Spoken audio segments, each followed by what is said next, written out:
जन्म कब हुआ, मरण कब हुआ, उससे कोई फर्क नहीं पड़ता।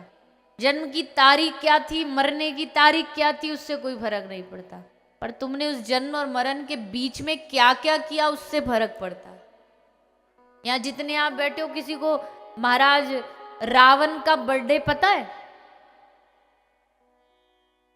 बोलो ना, पता है किसी को?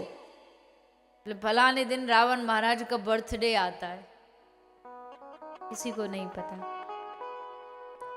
भगवान के जो चाहने वाले हैं, मीरा का जन्म तिथि लिखी है शास्त्रों में, पर अगर आम जनता से पूछा जाए बताओ कौन सी तारीख कौन सी तिथि को, तो हर कोई नहीं बता सकता। पर मीरा ने किया क्या जीवन में, कैसे विष का प्याला पिया, वो सब जानते। इतिहास के जितने भी राष्ट्र प्रेमी हुए, देशभक्त हुए, भगत सिंह, चंद्रशेखर आजाद, अगर इनके जन्म तारीख और मृत्यु तारीख पूछें तो जो बहुत ही ज्यादा डीपली हिस्ट्री में इन्वॉल्व है वो ही बता पाएंगे, आम जनता नहीं। पर भगत सिंह ने क्या किया राष्ट्र के लिए, वो जानते सब है। तो जन्म और मरण किस दिन हुआ, 100 साल जिए, 200 दिए, 50 दिए, 20 दिए, उससे कोई फर्क नहीं पड़ता। पर उस 20 जीने में किया क्या, उससे फर्क पड़ता।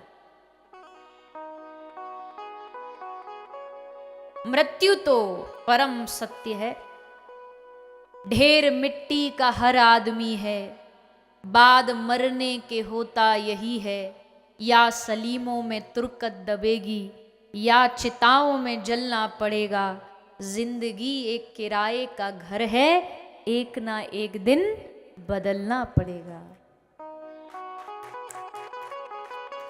इस मनुष्य शरीर की मरने के बाद क्या गति है? 3 गति है। 3 गति कौन कौन सी है? जला दोगे तो राख हो जाएगा, दबा दोगे तो मिट्टी बन जाएगा, और ऐसे ही खुले में फेंक दोगे, छोड़ दोगे तो इसको चील कौवा नोच नोच के खा जाए, उनका भोजन बन जाएगा। बस इसके अलावा इस शरीर की कोई चौथी गति नहीं। मनुष्य शरीर इतना कीमती है, लेकिन मरने के बाद इसकी वैल्यू 0,0,0,0,0 है। हमसे ज्यादा वैल्यू मरने के बाद पशुओं की है। पशुओं की खाल काम आ जाती है। कितने लोग पशुओं की ये त्वचा लेदर बनाने के लिए जिंदा पशुओं को मारते, मतलब मरने के बाद भी वो तो उपयोगी हैं, पर मनुष्य नहीं है कोई उपयोग। तब तक ही इसका उपयोग है जब तक इसके भीतर ठाकुर जी आत्मा रूप में विराजमान है। ठाकुर जी गए शरीर को छोड़ के, यानी आत्मा गई, तो इस शरीर का कोई भी कीमत नहीं बचती। कीमत तो छोड़ो भैया, आत्मा निकलते ही घर वाले नाम लेना बंद कर देते। 1 सेकंड में आत्मा निकलते ही ये शरीर बॉडी नाम से पहचाना जाता है।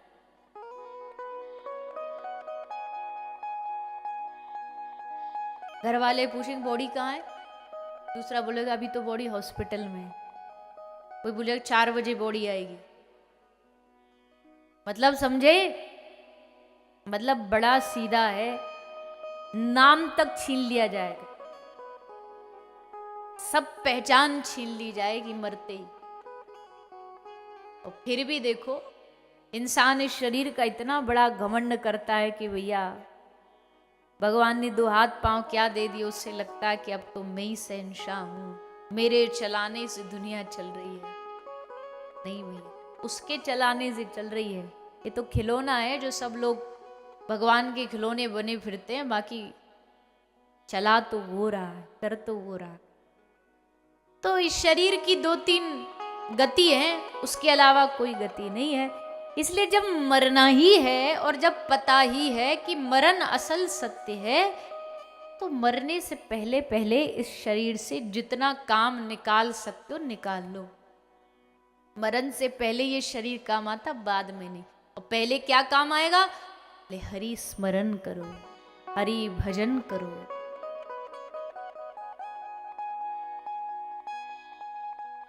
नहीं तो फिर अंत काल में जो दुख आएगा ना, जन्म दुखम जरा दुखम जया दुखम पुनः पुनः, कितनी विचित्र बात है, जन्म में आदमी दुखी होता है। जन्म के समय लोग कहते हैं ना कि इस दुनिया में सबसे ज्यादा पीड़ा माता को होती है जब वो प्रसव होता है, शिशु को जन्म देती है। पर शास्त्र कह रहे हैं जितना पीड़ा, जितना दुख माता को होता है ना, उससे ज्यादा कष्ट होता है उस बालक को जो पैदा होता है। पहला तो शारीरिक दुख, जिस तरह माँ को पीड़ा होती है, दर्द होता, बालक को क्या नहीं होता? बालक को उतनी पीड़ा होती है। और दूसरा ये दुख कि लो फिर से एक बार ठाकुर जी ने इस जग जंजाल में भेज दिया। एक ये दुख। तो जरा जन्म दुखम जरा दुखम जया दुखम पुनः पुनः अंत काले महादुखम तस्मा जाग्रही जाग्रही। और सबसे बड़ा दुख होता अंत काल का, अंत समय का। शास्त्र कह रहे हैं भैया, वैसे तो हमको किसी को अनुभव है नहीं कि मृत्यु के समय क्या दुख होता हो, तो जब होगा तभी पता लगेगा। पर शास्त्र कह रहे हैं अंत काले महादुखम, अंत काल में महादुख भोगना पड़ता है। प्राण कोई ऐसे ही थोड़ी निकल जाते, प्राण निकलने में बड़ा कष्ट होता है। तो जैसे जन्म में एक तो शरीर का कष्ट, ऊपर ये कि भगवान ने भेज दिया फिर से दुनिया के, अब जाकर के ठोकरें खानी पड़ेंगे। और अंतकाल में एक तो शरीर जा रहा उसका दुख, और एक दुख ये कि भाई हमने जीते जी भगवान ने जिस काम के लिए हमको भेजा वो काम पूरा नहीं कर पाए, सो इसका दुख अलग। अंतकाले महादुखम। तो क्या करें फिर? बोले भैया जीते जी भगवान का स्मरण करते रहो, भगवान को याद करते रहो, संसार में रह कर के भी भगवान को भूलो नहीं। सुखदेव जी महाराज कहते राजा परीक्षित को, तुमको अच्छा मौका मिला है 7 दिन का, इसको अब व्यर्थ नहीं गंवाना। बहुत सारे लोग मान लो उनको थोड़ा कोई शारीरिक रोग हो गया, भयानक रोग हो गया, पता लग गया उनको कि भाई हमको कोई बड़ा रोग है, तो अब क्या करना चाहिए उनको? उनको पूरी तरह से भगवान से जुड़ जाना चाहिए कि अब समय का भरोसा नहीं। पर आदमी उस समय भी भगवान से तो जुड़ता नहीं, उल्टे सीधे काम धंधों में लगा रहता है, दूसरे कामों में लगा रहता है। बचूं कैसे? अरे बचूं तो छोड़ो, अभी ये समझो जितना बचा समय उसको भगवान में कैसे लगाऊं। सुखदेव जी ने राजा परीक्षित को समझा करके कथा सुनाना आरंभ किया।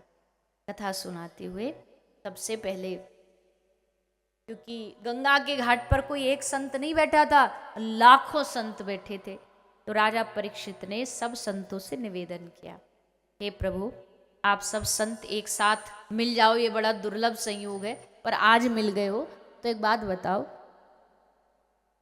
हम किसी योगी के पास जाकर के प्रार्थना करते हैं कि मार्गदर्शन करो, तो योगी कहता है योग से सिद्धि पाओ, योग सबसे बड़ा है। हम किसी व्रती महात्मा के पास जाते हैं, उससे पूछो तो वो कहेगा व्रत सबसे बड़ा है। हम किसी तपस्वी के साधु के पास जाए, वो कहता तप बड़ा है। तो महाराज ये जनता बेचारी बड़ी कंफ्यूज है कि करे तो करे क्या।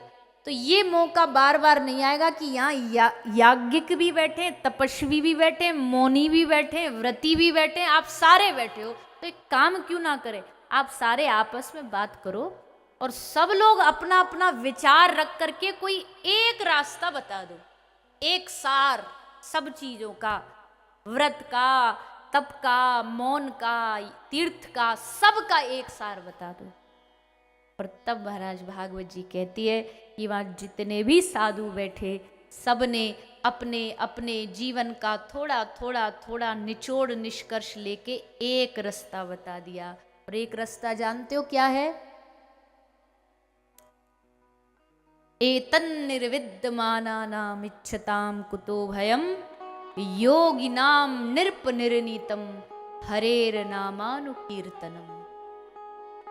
सबने अपने जीवन का एक निचोड़ बता दिया कि यज्ञ का, तप का, व्रत का, सबका एक निचोड़ है हरेर नामानुकीर्तनम, भगवान के नाम का कीर्तन और भगवान के नाम का जाप। ये जो करेगा उसको सब साधनों का फल मिल जाएगा। इसलिए कह रहे राम कहो राम कहो राम कहो बावरे, ये अवसर चूक नहीं जाए।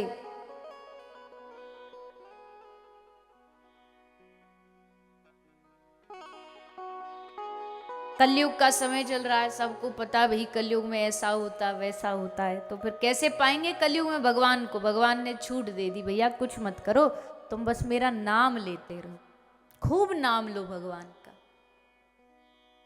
जितना भगवान का नाम बोलोगे उतना भगवान के करीब जाओगे। जिनने भगवान का नाम स्मरण किया, नाम प्रभाव जान शिवनी को, कालकूट फलुदीन अमी को। तो स्वामी जी कहते हैं नाम का अगर महिमा जाननी हो ना तो महादेव से पूछो। जहर का कटोरा लिया और विष पान कर गए, किसके भरोसे? राम नाम के भरोसे। राम बोला और जहर पिया, जैसे विष पिया वो कंठ में जाकर के अमृत बन गया। अमृत का फल दिया, किसके कृपा से? राम नाम की कृपा से। इसलिए आप सब लोग, ज्यादातर आप सब लोग जो कथा में पधारे हो सब लगभग ग्रामीण क्षेत्र के लोग हो, और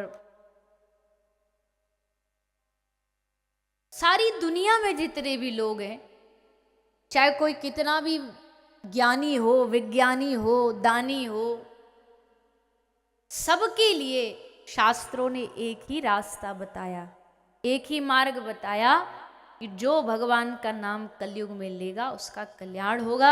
इसलिए जितने भी आप लोग आए हो सबसे बस यही मेरा एक निवेदन है, बाकी और कोई काम न कर सको तो भगवान छूट दे देंगे, पर इस काम में कोई छूट नहीं है।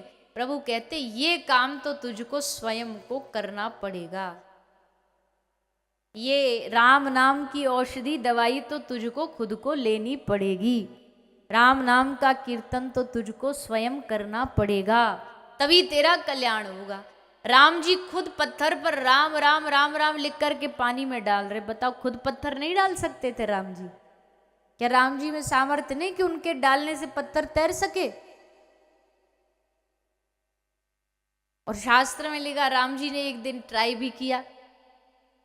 राम जी ने कहा देखो जी सारे वानर लग रहे हैं सेतु बनाने में, तो यहाँ तक कि एक गिलहरी ने भी जवाब दे दिया जब वो पानी में आती है बालू रेत में होके भी, तो उससे पूछा राम जी तू क्यों कर रही है इतनी मेहनत, तेरे करने से क्या होगा?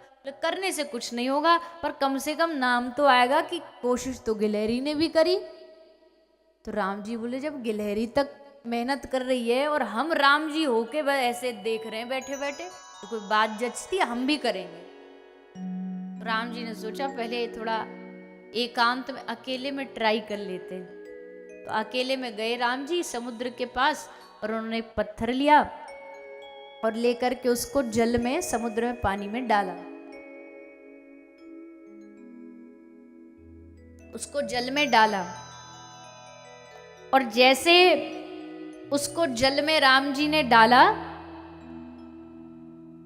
है तो वो राजाधिराज, पर आज उनके जैसे पत्थर को उन्होंने जल में डाला तो पत्थर पानी में डूब गया, उनके हाथ के डालने से डूब गया। अब राम जी को तो बड़ी भारी बेइज्जती लगी, पर फिर अपने आप को ये कह के तसल्ली देने लगे पर चलो हमारी बात हम ही को तो पता है, किसी और ने थोड़ी देखा है, एक बार देख लेते, आसपास कोई देख तो नहीं रहा। तो राम जी ने लेफ्ट देखा, राइट देखा, कोई नहीं था, तसल्ली हो गई। पीछे मुड़ के देखा, और जैसे पीछे मुड़ के देखा तो श्री हनुमंत लाल जी वहां बैठे बैठे मुस्कुरा रहे थे। तो राम जी ने पूछा हनुमंत लाल को कि बेटा तू कब आया? हनुमान जी बोले जब डूबा तब से यही हूं। राम जी बोले तूने देख लिया? हनुमान जी बोले अरे सेवक हैं आपके, आपके बगैर एक क्षण नहीं रहते, आप जो करोगे हमको पता नहीं चलेगा क्या? राम जी बोले देख बेटा, देख लिया, पर सेवक की स्वामी की इज्जत अब तेरे हाथ है। किसी को जाके ना बोलियो मत कि भाई ऐसा ऐसा पानी में जल में डाला और डूब गया। हनुमान जी बोले नहीं नहीं प्रभु आपकी, पर एक बार हम कोशिश करें। राम जी बोले लो। तो हनुमान जी ने उस पत्थर पर राम लिखा और उसको जल में डाला और पत्थर पानी में तैरने लग गया। मतलब अब कई लोग इस बात का गलत मतलब निकाल दें, बोल राम जी में शक्ति नहीं है। केवल शक्ति तो है, पर राम जी चाहते हैं कि सारी दुनिया को पता लगे कि जो काम हम नहीं कर सकते वो काम हमारा नाम कर सकता।